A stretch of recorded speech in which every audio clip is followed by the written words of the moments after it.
ध्यान दीजिएगा, आज मैं ऊर्जा का ऐसा कॉन्सेप्ट बताऊंगा जो कि दुनिया के महान पुरुषों ने दिया है। वो कॉन्सेप्ट बड़ा खतरनाक है, बड़ी ऊर्जा देता है। ध्यान दीजिएगा, महात्मा बुद्ध क्या कहते हैं अप्पो दीपो भव, अपने अंदर के प्रकाश को जगाओ, अपने अंदर के प्रकाश को जगाओ। ध्यान दीजिएगा, मतलब जब तक अपने आप को प्रकाशित नहीं करोगे, दुनिया का कोई प्रकाश तुम्हें प्रकाशित नहीं कर सकता। ध्यान दीजिएगा, श्री कृष्ण क्या कहते हैं, सबकी विचारधारा एक ही है। श्री कृष्ण भगवान क्या कहते हैं जिस तरह समुद्र की एक बूंद का स्वाद पूरे समुद्र के जल से अलग नहीं होता, उसी तरह हमारी आत्मा का स्वरूप ईश्वर से बिल्कुल भिन्न नहीं है। ध्यान दीजिएगा, कहते हैं पूरी ब्रह्मांड में, पूरी सृष्टि में आत्मा ही ईश्वर का रूप के रूप में व्याप्त हो गई है। ध्यान दीजिएगा, हमारे स्वामी विवेकानंद जी क्या कहते हैं क्यों कायरों की तरह बैठे हुए हो, तुम्हारे अंदर तो अनंत ऊर्जा है, अनंत तेज है, वो शक्ति बहुत ज्यादा है, उसे पहचानने की जरूरत है।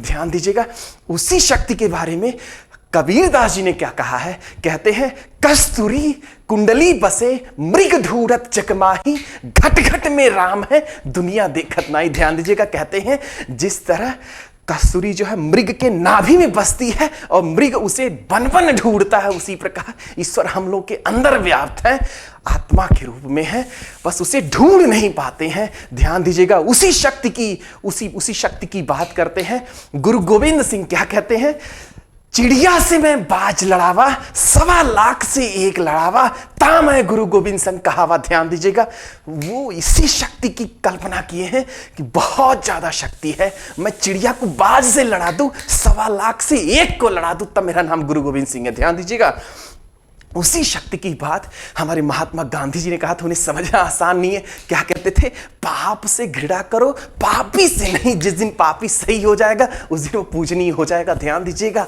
आत्मा सबके अंदर है, विचारों का विरोध होना चाहिए, व्यक्ति का विरोध नहीं होना चाहिए। ध्यान दीजिएगा, सब लोग ईश्वर की ही संतान है, हमको अपने अंदर की शक्ति को जानना होगा, पहचानना होगा। ये जो हम लोग जिस बोल रहे हैं, जिस चेतना से बोल रहे हैं, जो शक्ति मेरे अंदर है वो शक्ति सबके अंदर है।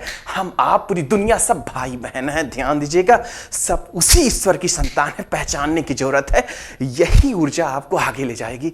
ध्यान दीजिएगा, इस चीज का ध्यान देकर अपनी ऊर्जा को जागृत करिए। रोज सुबह और शाम 5 मिनट एकांत में बैठकर विचार कीजिए, उसका अनुभव कीजिए, अपना टारगेट बनाइए, और आपके लक्ष्य में समाज की सेवा भी एक लक्ष्य होना चाहिए। बहुत बहुत धन्यवाद। मैं नमस्कार करता हूं आपको। शिवव्रत, जय हिंद।